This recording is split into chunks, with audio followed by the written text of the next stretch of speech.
delighted to be joined today by Councilmember Adrin Nazarian from Council District 2. So nice to have you with us today. Thank you for having me as well.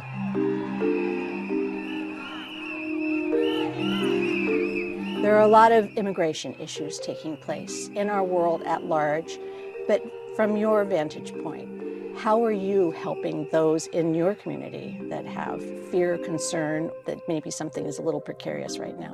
A lot more people are uncomfortable, don't want to expose themselves or make themselves vulnerable, and so they stay home or they don't engage as much. So it's up to us to make sure that we go to them. So given, unfortunately, what's going on with our federal government, it's up to the state and local levels of government to make sure that we're providing that sense of support and that sense of hope and security.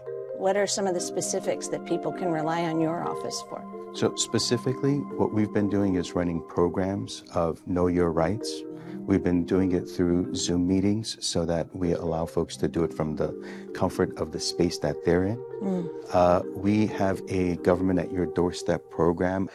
We have a Government at Your Doorstep flyer in 3 different languages to make sure that everyone can feel connected to the office and call the office in order to get the resource and the support that they need.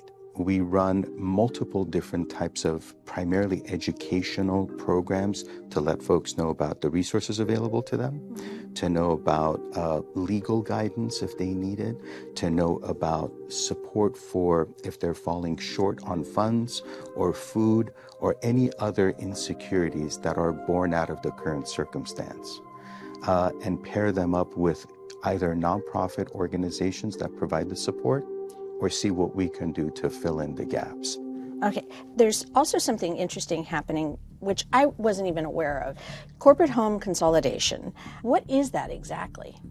So this gets into a topic I care about quite a bit, because it has to do with what's going to continue making our housing inaffordable.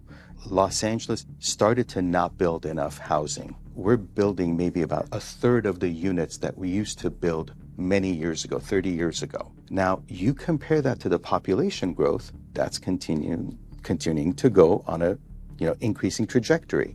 Well, what happens when you do that? When you have population growing and you have number of housing declining, you're going to have an imbalance. You're not going to have enough supply of housing, and it's going to skyrocket the prices of housing, and that's what's been happening. Absolutely. So when you have that situation developing and you have billions of dollars waiting on the sideline to buy up single-family properties, it's just creating a lot of pressure on the individual housing prices to go up, which then impacts middle class, because now a lot of folks are left without the opportunity of buying homes. Once families are not able to buy a home, they're not developing equity for their future generations. So this then becomes a cycle that's going to continue on for decades to come.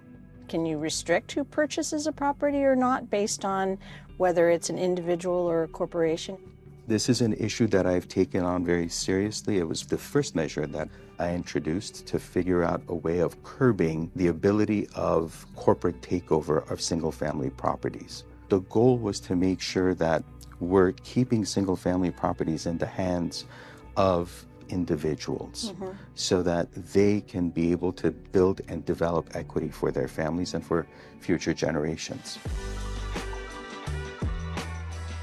There's nothing more important than getting outside, breathing fresh air, and having a great time. I know that you've put in a lot of investiture in upgrading parks here in Council District 2. What are some of the fun things people can look forward to in their neighborhoods? One of the things I wanted to do when I took office was to just create a very active and busy environment. Parks need to be busy.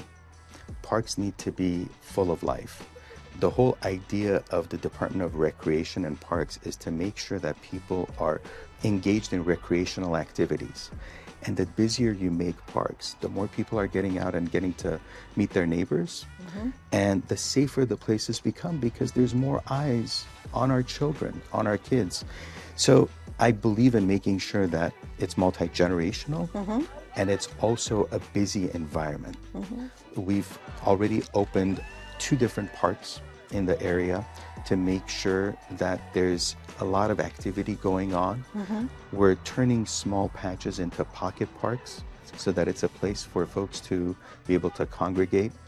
And my goal is to make sure that we're making parks as utilized as possible. The tax incentives for the film industry are slowly starting to kick in, and I know that you've been very much a part of that. How are things going? What are you hoping for, and what are you seeing at this moment? Is there a shift? Have we hit bottom and starting to move back up when it comes to work coming back to the entertainment capital of the world? I'm optimistic in seeing at least in the first wave of distributions that were made, and all the feature films, and especially a lot of the independent films that are going to be now shot in California and in Los Angeles. But we got to make sure that as the incentives are doing their work and their magic, and I'm very grateful to the governor for pushing this the way he did. But as that's happening, we got to make sure as a city, what are we doing to roll out the red carpet?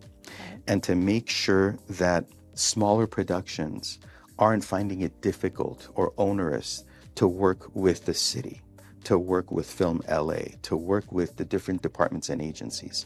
If there are inefficiencies because we have multiple duplicative requirements, well then maybe it's time for us to look at that and shorten that to make the appropriate changes and adjustments needed. So we need to continuously figure out how we stay competitive and fight against these other factors that are constantly taking filming away from us, and make it easier to continue filming here. Maybe in the past, we needed to have multiple onerous requirements for safety purposes, but maybe we can now modify those so that it's easier to film here. Sure. And not have that increasing cost of doing the business here. Yeah. Taking the hassle out will always make it much more appealing to people. And let's not forget, Los Angeles is a place of a lot of folks coming into the area to pursue entertainment. This is how Los Angeles grew.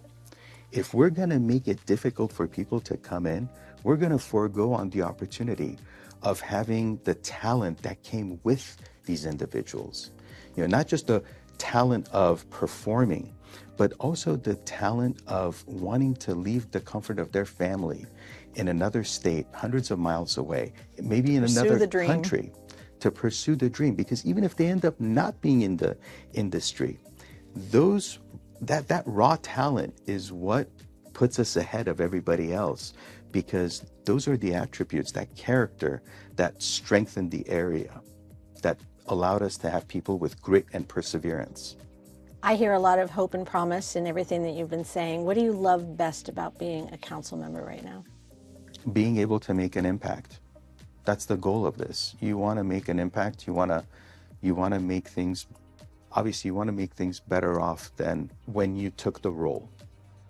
So if people want to know what you're doing, or ask you questions, or just keep informed, what's the best way for them to follow up on our conversation in a more intimate way?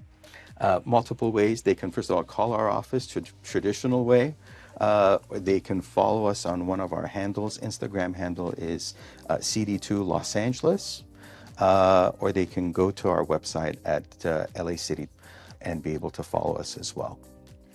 I also have to thank your office for being so gracious and so quiet while we've been chatting this morning. They've all been very kind and very courteous. We really appreciate it. Thank you for saying that. I have a wonderful team. They make me look good. Well, I'm sure they're attracted to that because you are such a good person. So thank you so much. It's been wonderful to talk to you, and I hope we get a chance to talk again. Looking forward. Thank you. And that's a wrap on this LA Currents.